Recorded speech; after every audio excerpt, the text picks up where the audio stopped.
प्रेम से बोले शंकर भगवान की जय। मैया गौरा पार्वती की जय। जय कर्मा गोसाई। गुरुबान, मैं आज कर्मा व्रत की कथा सुनाने जा रही हूँ। इस कथा को पूरा सुनिए और रहस्य जानिए। आधी नहीं आधी सुनने में कर्मा महाराज नाराज हो जाएंगे, पूरा सुनने में कर्मा गोसाई दया करेंगे, दया बरसाएंगे, जीवन खुशी और धन्य हो जाएगा, कोई प्रकार का कोई दुख नहीं होगा। जय कर्मा गोसाई। सबसे पहले कर्मा व्रत जो है भाई के रक्षा के लिए बहन करती है, और कर्मा व्रत जो है भादो मास में एकादशी के दिन, शुक्ल पक्ष एकादशी के दिन पूरे दिन उपवास रह के और शाम के समय में सूर्य डूबने के बाद कर्मा व्रत की पूजा होती है। सुबह सुबह जल्दी से जागकर और सभी लोग कर्मा गोसाई के पूजा करते हैं, और पूजा करके उसके बाद पानी में ले जाकर उनका प्रतिमा को डुबाते हैं, झाड़ काशी को परवा कर देते हैं पानी में। उसके बाद जो भी व्रत करते हैं वो भोजन करते हैं। कर्मा के दिन या कभी भी गरम चीज नहीं फेंकना चाहिए कोई जगह पे। कर्मा का दिन तो बिल्कुल नहीं। तो चलिए हम कथा को और बढ़ते हैं। कर्मा और धर्मा दो भाई थे। दोनों भाई में बहुत बड़ा प्रेम था, कोई प्रकार का कोई अनबन नहीं था। कर्मा और धर्मा दोनों व्यापार करते थे। कर्मा धर्मा दोनों व्यापार करते थे। कर्मा जो थे बड़े सीधे स्वभाव के थे, लेकिन उनकी पत्नी बड़ी मलिनता के साथ रहती थी, किसी को मान सम्मान नहीं देती थी, सबको अपमान किया करती थी। कर्मा जो थे व्यापार में गए हुए थे, और धर्मा के पत्नी दोनों घर पे थे। धर्मा ने अपने घर पे बड़े उत्साह रखे, भोजन पे पूरे गांव वाले के न्योता दिए, लेकिन कर्मा को कोई परिवार को उनका बच्चे का और कर्मा के पत्नी को खाने पर नहीं बुलावा दिए। कर्मा की पत्नी बहुत दुखी हुई और मन ही मन क्रोधित होकर सोचने लगी कि मेरा भी पति आएंगे तो हम भी बड़े उत्साह से अनेक प्रकार के भोजन बनाएंगे, व्यंजन बनाएंगे और खाएंगे, पर धर्मा को हम नहीं पूछेंगे। धीरे धीरे समय बीतता गया और कर्मा भी व्यापार से लौट आए। कर्मा की पत्नी आंखों में आंसू लेकर अपने पति से कहती है कि हे स्वामीनाथ, आप जब व्यापार में थे तो धर्मा ने उत्साह रखा, पूरे लोग को भोज भंडारा करके और बुलाया खाने पे, लेकिन हम लोगों का नहीं पूछा। कर्मा बोले कि तो इसमें देर क्या, तुम भी अच्छे अच्छे बनाओ भोजन, और भोजन बनाकर और धर्मा को नहीं पूछना, हम लोग पूरे परिवार खाएंगे, अच्छे से रहेंगे। उस दिन एकादशी का दिन था, कर्मा व्रत था। कर्मा बोले कि तो आज तो तुम उपवास हो, सुबह में जल्दी से जाग जाना और जाग के और अच्छे अच्छे भोजन बनाना। कर्मा की पत्नी बोली कि ठीक है, बहुत अच्छे बात है, हम जल्दी जल्दी सुबह में जाग जाएंगे और जागकर और हम भोजन बनाकर और पूजा पाठ करके खाना खा लेंगे। कर्मा की पत्नी सुबह जागी जल्दी से और जागकर भोजन बनाने लगी। जब भोजन बनाने लगी तो बड़ा खुशबूदार धमक आ रहा था, बाहर पूरा धमधम धमधम धमक रहा था, और धमक लग रहा था तो कर्मा गोसाई पूरे गांव में घूम रहे थे, चारों तरफ घूम रहे थे। और कर्मा के घर से धमक आने के बाद कर्मा गोसाई खिड़की के द्वार पे खड़े हो गए, खिड़की के पास, और उसके घर का भोजन का खुशबू लेने लगे कि कर्मा के घर में क्या क्या बन रहा है। झांक कर देखने लगे। कर्मा की पत्नी उसी वक्त भोजन बना रही थी, चावल सीज रहा था और कर्मा गोसाई खिड़की से झांक कर देख रहे थे। कर्मा की पत्नी मार पसा के और खिड़की के द्वारे फेंक दी गरम गरम। कर्मा गोसाई पे पूरा मार गिर गया और कर्मा गोसाई जल गए। गुस्से में नाराज होकर कर्मा गोसाई श्राप दे दिए कि हे भगवान, हे लक्ष्मी माता, इसके घर में कभी कोई खुशी ना रहे, मेरा शरीर को अग्नि से जला दिया। कितनी ये ऐसी है कि मेरा शरीर को जला दिया, कभी जमीन पे मार नहीं गिराना चाहिए, गर्म पानी नहीं गिराना चाहिए ऐसे, और मुझे तो पूरा शरीर को जला दी। इसे थोड़ा सा भी दिल में दया नहीं है, कितनी बेरहम है। कर्मा गोसाई वहां से चल दिए। चलते चलते चलते चलते चलते सरोवर में जाकर जल समाधि ले लिए। जल समाधि ले लिए। कर्मा की पत्नी बड़ी प्रेम से पूरे परिवार खाना खाई, लेकिन क्या हुआ, उसके घर में उसी दिन से कर्मा के घर में लक्ष्मी माता का प्रवेश होना बंद हो गया। घर में कोई प्रकार का कोई बरकत नहीं। धीरे धीरे धीरे धीरे इनके घर में गरीबी छाने लगा। इनके घर में हर प्रकार के बीमारियां, हर प्रकार के कष्ट आने लगा।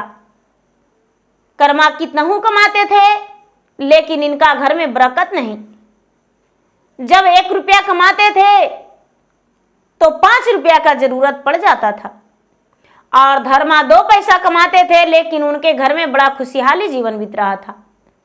धर्मा का कोई प्रकार का कोई दुख नहीं था। धर्मा बड़े खुशी से अपना जीवन बिता रहे थे। धीरे धीरे समय बीता और कर्मा के जितना जोत जमीन था, सारा जोत जमीन बिक गया। धर्मा के घर में कर्मा के घर में त्राही त्राही हो गया। कर्मा के पत्नी बड़ी दुखी रहने लगी। ना तो तन पे सही से वस्त्र, और ना तो भोजन, और ना तो रहने का छत। उनके घर में गरीबी के कारण बच्चे अन्न बिना तड़प रहे थे। अब जो है कर्मा कहते हैं धर्मा से कि भाई सुनो, अब मैं क्या करूं, मैं तो दूसरे का खेत में मजदूरी करने जाऊं कैसे? मेरा इतना बड़ा नाम था, यदि तुम चाहो तो तुम्हारे खेत में मैं काम करूं, दोनों पति पत्नी, और तुम्हारे ही खेत में काम करके और अपना घर में लाएंगे, मजदूरी दे देना, कोई नहीं जानेगा। धर्मा बोले भैया ऐसे कैसे हो सकता है? आप मुझसे चाहे जितना रुपया ले ले भैया, जितना चावल गेहूं ले ले, लेकिन मैं मजदूर की तरह आपको नहीं खटवा सकता हूं। कर्मा कहते हैं नहीं भाई, कई दिन गुजारा होगा, हम तुम्हारे घर में, तुम्हारे खेत में बड़े लगन से काम करेंगे और दूसरों से भी करवाएंगे। धर्मा बोले कि तो ठीक है भैया, आज से ही आप मेरे खेत में लग जाइए। कर्मा और कर्मा की पत्नी दोनों धर्मा के खेत में काम करने चले गए। जब भोजन के समय हुआ तो धर्मा और धर्मा की पत्नी दोनों मिलकर भोजन लेकर गए। कर्मा और कर्मा की पत्नी बड़े स्नेह और लगन से काम कर रहे थे और दूसरों से भी करवा रहे थे। धर्मा बोले भैया खाना लेकर आए हैं, आप दोनों खाना खा लीजिए। कर्मा कहते हैं कि नहीं भाई, मैं तो घर का हूं, सारे लोग का भोजन दे दो, हम पीछे खा लेंगे। धर्मा ने सबको भोजन कराने लगे और एक भी रोटी उनके पास नहीं बचा। बेचारा धर्मा अपने भाई से कहते हैं कि भैया माफी चाहता हूं, मैं आपको पहले भोजन करने को बोला, लेकिन आप नहीं किया। भैया खाने में एक रोटी भी नहीं बच रहा है, मैं क्या करूं, घर पे भी खाना खत्म हो चुका है। कर्मा कहते हैं कि भाई इसमें क्या दिक्कत है, मैं तो घर का भी आदमी हूं, मैं भला थोड़ी ना किसी से कहूंगा, ये सब मेरा भाग का दोष है। कर्मा और कर्मा की पत्नी दोनों भूखे रह गए। भूखे रहकर पूरा दिन काम किए। शाम का समय में मजदूरी लेकर बोड़ा में भर के धर्मा और धर्मा की पत्नी दोनों लेकर गए और कहने लगे कि भैया अपना मजदूरी पहले ले लो।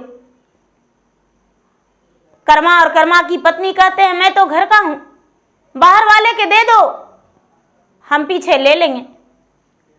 धर्मा और धर्मा की पत्नी दोनों मजदूरी देने लगे तो मजदूरी देते देते पूरा चावल खत्म हो गया।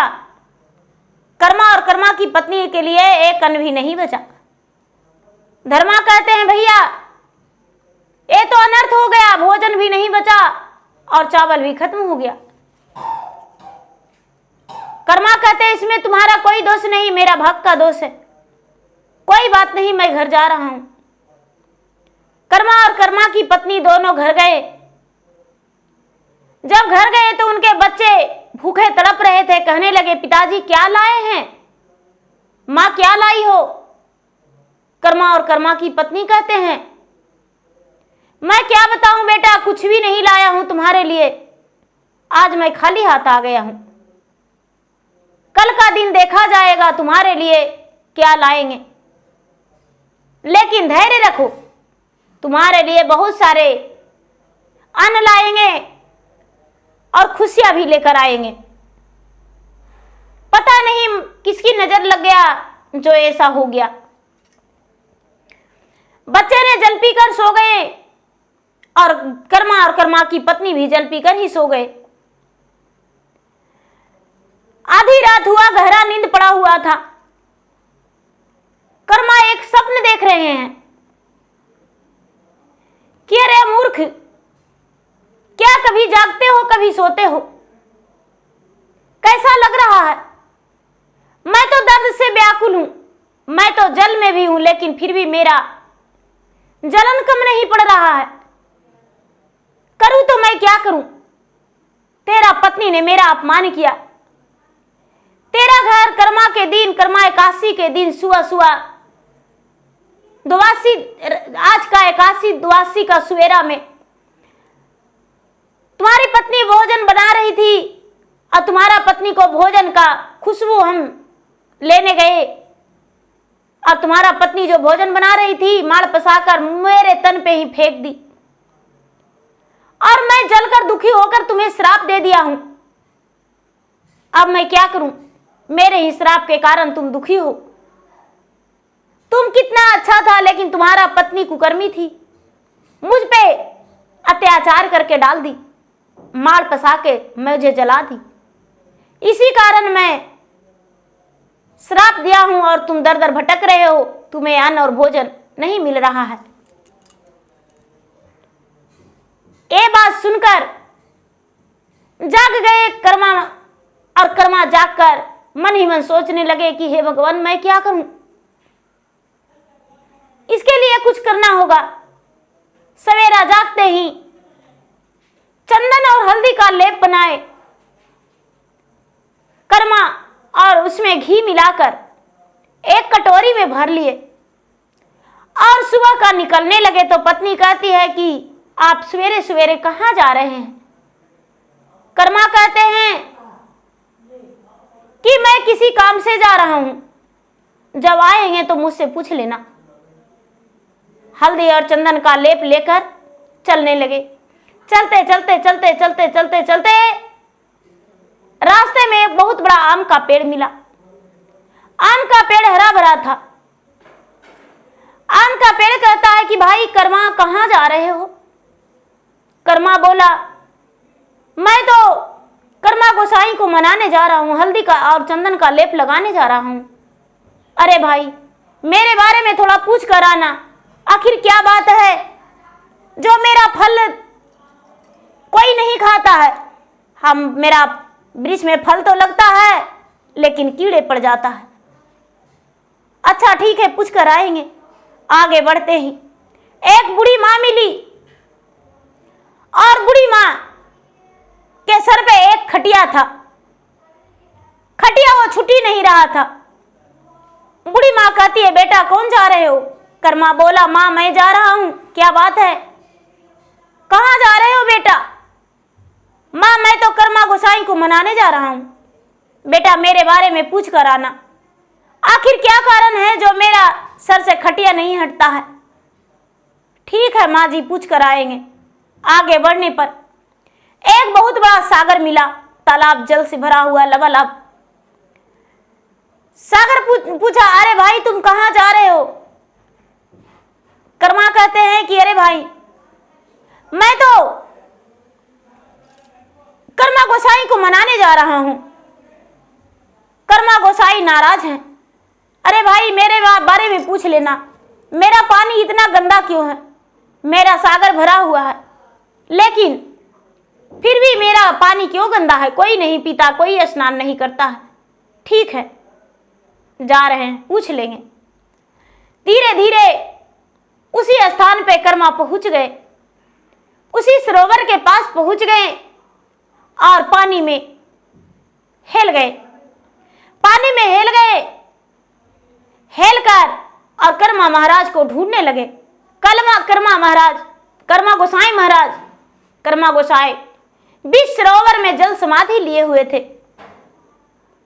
जब थोड़ी सी पानी में हेले तो कहते हैं कि कर्मा गोसाई महाराज कहाँ है? मैं कर्मा आपको बुलाने आया हूं, आपको मनाने आया हूं। कर्मा गोसाई कुछ नहीं बोले, जल समाधि लिए हुए थे। खोजते खोजते उनके पास कर्मा पहुंच गए और कहने लगे कि हे भगवान, मेरा पत्नी ने बहुत बड़ा भूल कर दिया, अब आप बाहर चलिए।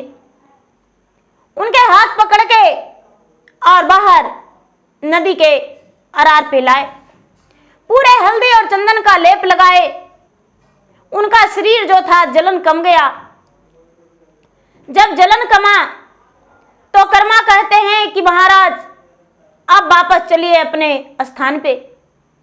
आप जल समाधि क्यों ले लिए थे? क्रोधित होते हुए कर्मा गोसाई सारी बातें बताए। ठीक है भगवान, मैं आपसे क्षमा मांगती हूं, मुझे क्षमा कर दीजिए। उसका गलतियां को क्षमा कर दिए कर्मा के पत्नी को और उनके साथ चलने लगे। चलते चलते चलते चलते चलते चलते उसी सरोवर के पास पहुंच गए। सरोवर ने पूछा कि क्या कर्मा मेरे बारे में पूछा? कर्मा बोला कि अरे मेरे साथ ही तो कर्मा गोसाई हैं, इनसे पूछो। कर्मा गोसाई बोले, अरे तू दूसरे को देखकर और सुख जाते हो, तुम्हें तो दूसरे को देखकर खुशी हो जाना चाहिए। इसीलिए जो भी आते हैं, जिस गाय आती है और तुम्हारे सरोवर सूखा हुआ देखकर तुम्हें श्राप दे देती है। कोई स्नान करने आते हैं तो तू गंदा धारा बहती हो, इसलिए तुम्हें श्राप दे देते हैं लोग। इसीलिए तुम्हारा सरोवर में कोई नहीं पानी पीता। यदि अच्छे पानी पिलाओगी तो सारा लोग पिएंगे।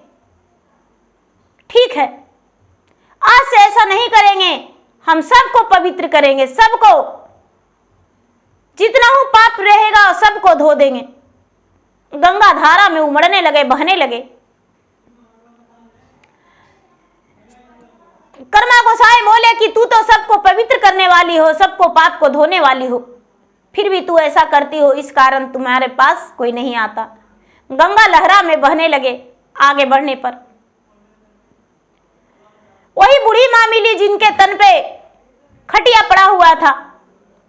जब खटिया पड़ा हुआ था तो बूढ़ी मां बोली कि बेटा कर्मा मेरे बारे में पूछा? कर्मा बोला कि मेरे साथ तो कर्मा गोसाई हैं। कर्मा गोसाई को हाथ जोड़ती है बूढ़ी मां बोली, हे कर्मा गोसाई, मेरे तन पे खटिया क्यों पड़ा हुआ है? और नहीं तो मेरा मृत्यु होता है और नहीं तो मुझे चैन मिलता है। कर्मा गोसाई बोले कि बूढ़ी मां तुम नहीं जानती हो, आज तक मुट्ठी भर किसी को अन्न नहीं दी हो और जो भी रहता था सर पे बोझ बना के रखती थी। कभी जीवन में किसी को दान नहीं दिया, इसी कारण तुम्हारे साथ ये सब हो रहा है। बेचारी बूढ़ी मां कहती है कि तो आज मेरा खटिया छूट जाएगा तो हम लोगों का दान पुण्य करना शुरू कर देंगे। कर्मा गोसाई बोले, इन वस्तु बूढ़ी माँ उस दिन से लोगों का अन्न और पानी पिलाने लगी और भोजन कराने लगी। आगे बढ़ने पर आम का वृक्ष मिला। आम का वृक्ष पूछा कर्मा से कि भाई मेरे बारे में पूछा। कर्मा कहते हैं कि मैं तो खुद लेकर आया हूं कर्मा गोसाई को। कर्मा गोसाई से पूछे कि भाई क्या कारण है जो मेरा इतना बड़ा विशाल वृक्ष है लेकिन मेरा फल गंदा लग जाता है। कर्मा गोसाई बोले, अरे आम का वृक्ष तो सचमुच में पवित्र करता है लोगों का। आम का लकड़ियां हवन में लगता है, आम का लकड़ियां से पूजा की जाती है, आम का डाल से लोग दतवन करके व्रत करके दतवन करते हैं, पल्लों से जल छिड़कते हैं, उसका फल जो है भगवान को अर्घ देते हैं, पूजा करते हैं। लेकिन चंदन से भी ज्यादा तुम्हारा डाल से पत्ते तक सब काम में आता है, लेकिन तुम क्या करते हो? लोग तुम्हारे पास आते हैं तो तुम हवा देना बंद कर देते हो कि मेरा छांव में नहीं बैठ सकता। इसीलिए लोग के श्राप के कारण तुम्हारा ये दशा हुआ। ये बात सुनकर आम का वृक्ष बोला कि हे कर्मा गोसाई, आज से हम लोग का मीठे फल खिलाएंगे और ठंडी हवा देंगे, कभी किसी के साथ अन्याय नहीं करेंगे, न्याय करेंगे। वहां से कर्मा गोसाई आए। कर्मा गोसाई तो कर्मा क्या अपना घर लेकर आए। कर्मा ने क्या किए कि कर्मा के डाढ़ लाए और कर्मा के डाढ़ लाके और उसे स्थापना देकर और कर्मा गोसाई के बड़े धूमधाम से पूजा किए। शरबत, मीठा शरबत, गुड़ का शरबत घोर के और कर्मा गोसाई को पिलाए। कर्मा गोसाई को पिला के और प्रेम पूर्वक कर्मा गोसाई के पूजा किए और पानी में उनका प्रवाह किए और सभी को बताए कि देखिए, कोई भी माताएं एवं बहना कोई भी हो, कभी गर्म चीज जमीन पे नहीं फेंकना चाहिए। किसी बाल्टी में, किसी डब्बे में, या तो आपके पास गाय है तो उसके नाद में दे दीजिए, वो भोजन कर लेगी, ठंडा हो जाएगा तब, उससे भी गर्म नहीं, वो भी बेचारी जल जाएगी। कर्म एकादशी के दिन धूप उगने के बाद रसोई नहीं बनाना चाहिए, धूप उगने से पहले ही चूल्हा जला देना चाहिए। करम करम करम विचार, करम लेके पैसली डाल, अपन करम भैया के धर्म झार, मैं फहराबही। करम करम करम विचार, करम लेके पैसली डाल, अपन करम भैया के धर्म झार, मैं फहराबही। काट के कठपुतली करम के डाल, अपन करम भैया के धर्म झार, मैं फहराबही। प्रेम से बोले कर्मा गोसाई की जय।